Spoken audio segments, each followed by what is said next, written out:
In this video, I'm going to teach you how to open Wise account in Spain. It's a very easy process, so make sure to follow along. Wise is available in plenty of countries across the world, including Spain. To do this, download the Wise app from either the App Store or the Play Store, depending on if you are on iOS or Android. You will do the entire sign-up process through the app. So once you have the app downloaded, open it up, and the very first thing that you will see here is either the option to log in or register. For this video, go over to register or sign up. Now input your email address.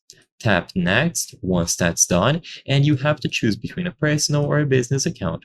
For this video, I'm going to be mainly talking about a personal account, but of course, if you want a business account, you can tap on it here, and the instructions are going to be roughly the same. It is also very intuitive, so still you can follow along.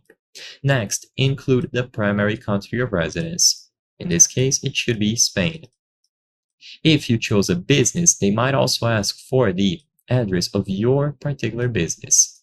Once this is input, tap next, and now your phone number. This will be used for two-step login, so anytime that you try to access your Wise account, you will receive an SMS containing a verification code or a link that you must use to confirm that it is you signing in.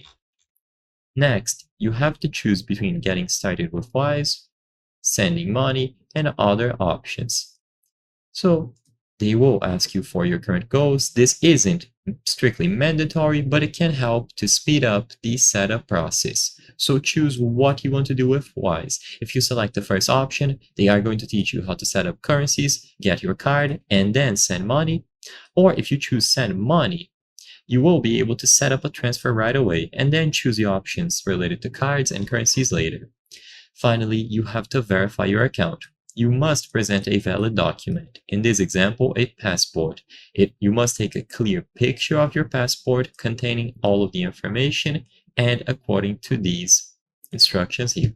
So I hope I was able to help you. If this video helped you on creating your very own Wise account, please consider subscribing. As you can see, according to our channel metrics, 83% of the people watching our videos are not subscribed. By subscribing, you can help us make higher quality videos. Thank you for watching, and I'll see you on the next one.